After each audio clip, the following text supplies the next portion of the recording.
gaze following. Page 149 from Inside of a Dog.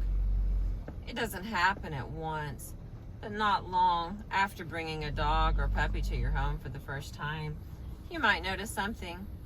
Nothing in the house is safe. Dogs train humans to become suddenly tidy, putting away shoes and socks almost as soon as they are removed, taking out the trash well before it heaps high, leaving nothing on the floor that could fit into the gaping mouth of a teething, excited, unrestrained pup. A temporary peace may ensue. After all, you can put things behind closed doors, into shut cabinets, and on too high shelves.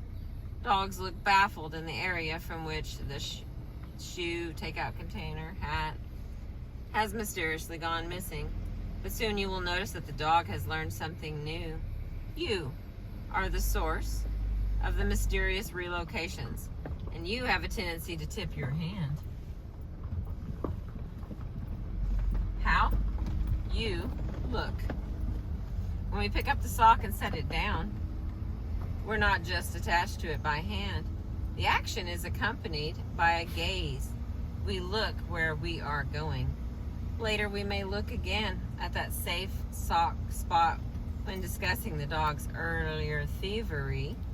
Again, our gaze reveals the location of the sock.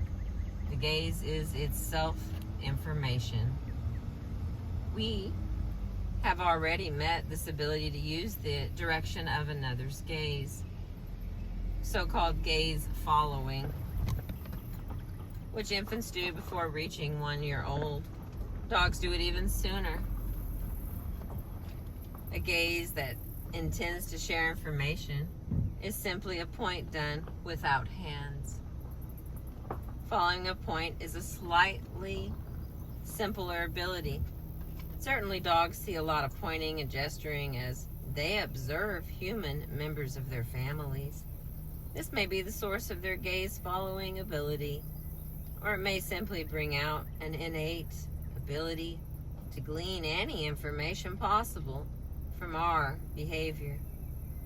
Researchers have tested the limits of their ability, natural or learned, in various experiments that put dogs in a context where they can get information from a person's pointing gesture.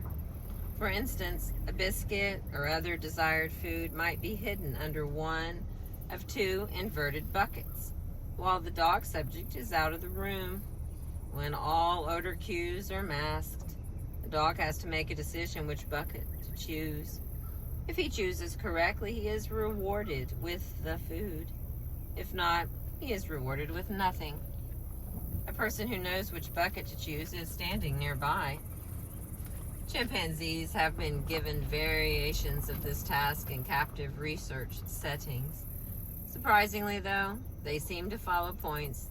They don't always do well at following gaze alone. Dogs perform admirably. They follow points that reach across the pointer's body, points from behind the body, and are even better if the point includes a finger further, signifying the baited bucket. Asterisk. It should be noted that this skill is affirmed by dogs following a pointing hand to one of the two baited buckets at rates significantly above chance. What this means is that they don't choose which bucket to search under first randomly. Instead, they choose the bucket pointed at from 70 to 85% of the time. That's good, but they are still making the wrong judgment 15 to 30% of the time. 3-year-old children get the right bucket every single time. What this indicates is that the dog's success is probably the result of a mode of understanding that is not identical to ours. They haven't simply learned the importance of an outstretched arm. Pointing with elbows, knees, and legs also serves as information. Given even a momentary point, a glance of a point, the information is theirs. They can follow the pointed cue given by a life-sized video projection of their owner. Though they have no arms with which to point themselves, they outperform the chimps who have been tested. Best dogs can use simply the person's head direction, her gaze. to get information. You may be able to hide that sock from your sock-coveting chimpanzee, but your dog will spot it.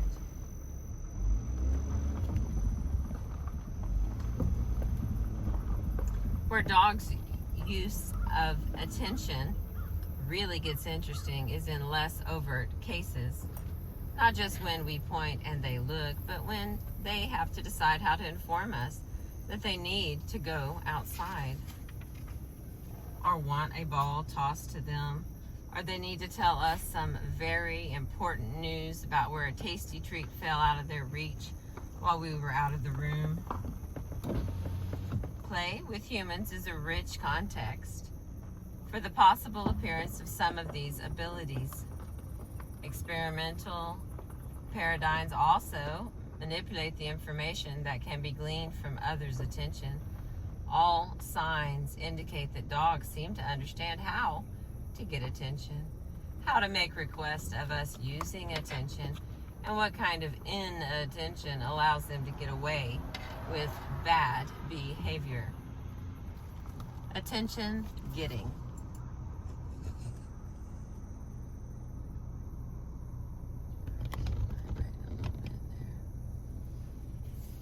The first of these abilities, when seen in children, is called attention getting. Informally, you may know it as anything that your dog does to interfere with what you are currently trying to do. More formally, these are behaviors that are sufficient to change the focus of someone else's attention by stepping into his visual field, making a discernible noise, or making contact. Suddenly jumping on you is a familiar dog attention-getting behavior, if not one that is well loved by the jumped upon. Barking is another. Their attention-getting means aren't restricted to the quotient. Woo. There's a word I do not know. Quotidin, though. Less recognized means included. Less recognized means include bumping, pawing, or simply orienting oneself right up in front of someone else. What I have called an in-your-face in my data of dog play behaviors. Excuse me. Guide dogs use sonorous mouth licking, audible slurps to get the attention of their visually impaired charges when needed. The excitement of play sometimes leads them to come up with novel techniques too. My favorite sessions to observe are those in which an eager but frustrated dog mirrors the behavior of the object of his unrequited play interest. Approaching and drinking from the bowl from which the first dog is drinking, and using it as a means toward licking his face, or grabbing a stick of his own when another dog finds a good stick to be sufficient company. Dogs use attention getters regularly with us and are often rewarded with our attention. But unless they show some subtlety in the application of these behaviors, their use does not prove their full understanding of our attention. It may be that they are simply throwing all the tools they have at the problem of needing you to look at them. A child hollers, you come racing to his side. An attention getter is born. Observations of dogs playing with humans show just how crude or subtle their use of this behavior is. There are dogs who will stand barking continuously over a retrieved tennis ball while their owners socialize with members of their own species. While a good attention getter, a bark is not well applied if it continues to be used after it has failed to get attention. On the other hand, there is also evidence of very subtle visual attention getters by dogs in reaction to the divided attention of their owners. By changing posture, as from a seated posture to a standing, or from standing to approaching, dogs are able to re-engage the owner enough to toss a ball or lunge playfully.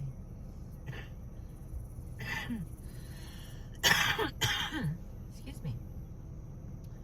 You are regularly a witness to the flexibility dogs show in attention getting. If your dog did not rouse you from your armchair and novel by simply approaching you, he may have wandered off, only to return carrying a shoe or another verboten item. Probably, this causes you to chastise him gently and return to your book. Most serious tactics are needed, he sees.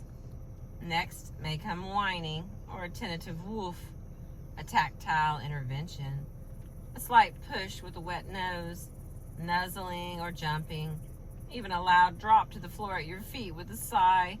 They are trying their best with you here. Showing. So far, the dogs have kept pace with the developing gay child. We're going to stop there. Thank you for listening.